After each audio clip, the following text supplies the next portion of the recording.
Two.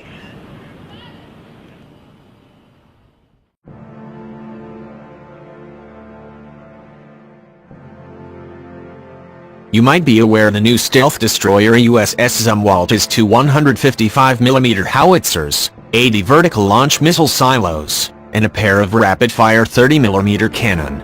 But did you know it has its own server farm, some of the most advanced power generation equipment in existence, and runs on Linux?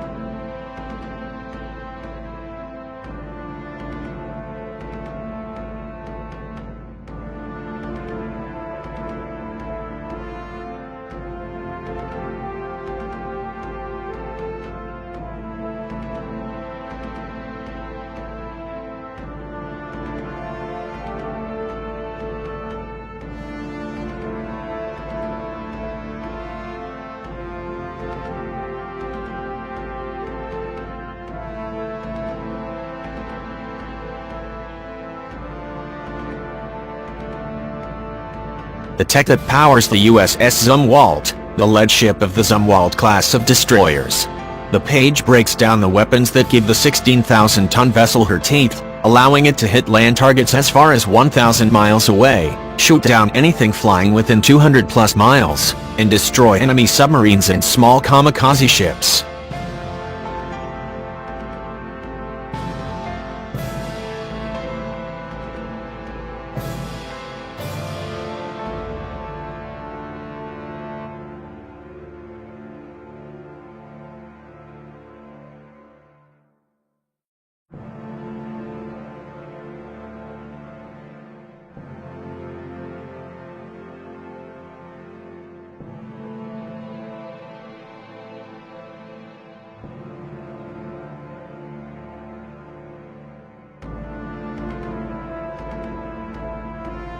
What the page excels at, however, is describing all of the tech that keeps the ship running 24/7.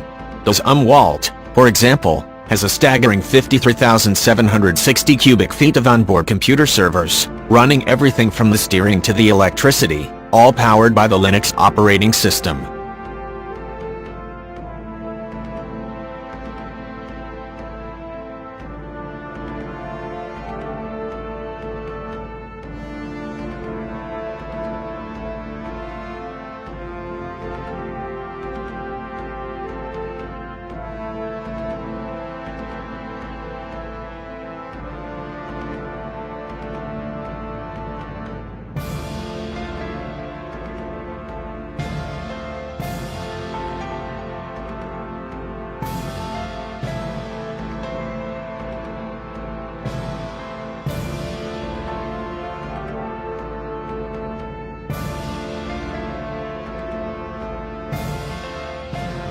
Everything on the ship is powered by two 38-megawatt gas turbine engines, together providing enough power to power 12,000 homes. These power everything from the computers to the drive motors, allowing the Zumwalt to do up to 30 knots at sea. They might also someday power railguns and lasers, both of which are under development by the U.S. Navy.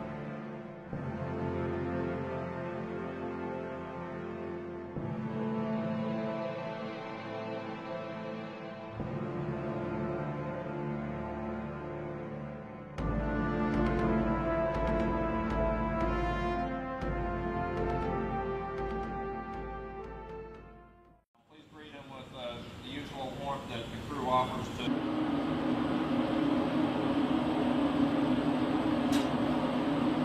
You can either bring the eye over, put it up through the jaw, if you want to line.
What the narrative is the Navy really wants with the ship. Well, I think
The North American XB-70 Valkyrie was the largest and fastest bomber ever built by the United States, but the massive 6-engine Mach 3.0 capable jet never entered production. Only one surviving prototype sits in a museum in Dayton, Ohio, even as the Boeing B-52 it was supposed to one day replace continues to soldier on. The idea behind the XB-70 originated in the 1950s when it was assumed ever greater speeds and altitudes would enable American bombers to survive against Soviet air defenses unmolested on their way to delivering their doomsday payloads. At the time, the only effective defense against bombers were fighters and anti-aircraft artillery.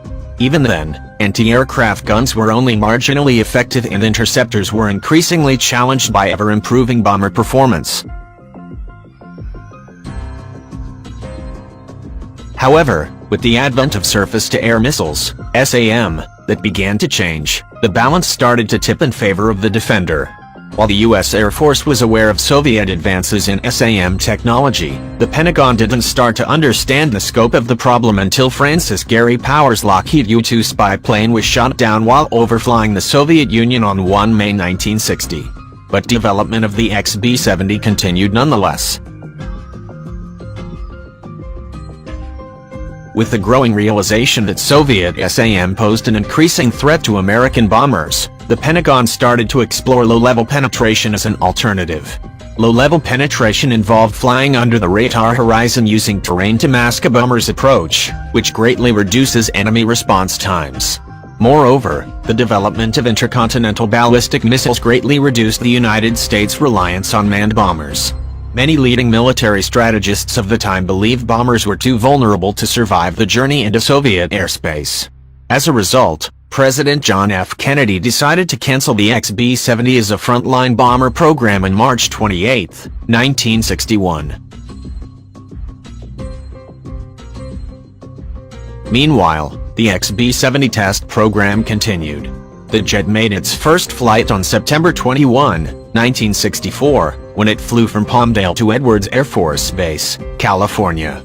But the first XB-70 proved to be a disappointment. It had poor directional stability above Mach 2.5 and made only one flight above Mach 3.0. The second jet, which flew on July 17, 1965, added 5 degrees of dihedral on the wings for better supersonic stability. Tragedy struck on June 8, 1966, when the second XB-70 prototype was destroyed in a crash after a mid-air collision with its F-104N chase plane. 2 people were killed and 1 was severely injured during the accident. The loss of the second aircraft, which was much more capable than the first, was a huge setback. Testing, however, continued until February 4, 1969.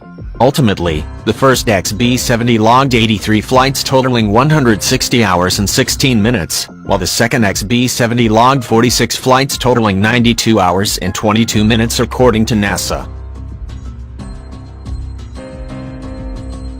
The XB-70, while a technological wonder at the time, was the wrong plane for the wrong time. It came at a time when ballistic missiles were thought to be supplanting manned bombers.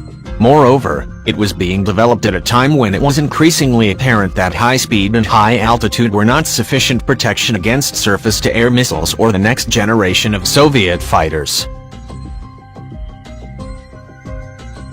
But the nail in the coffin was the jet's exorbitant price tag and lack of mission flexibility. The B-70 couldn't be adapted for the low-level role.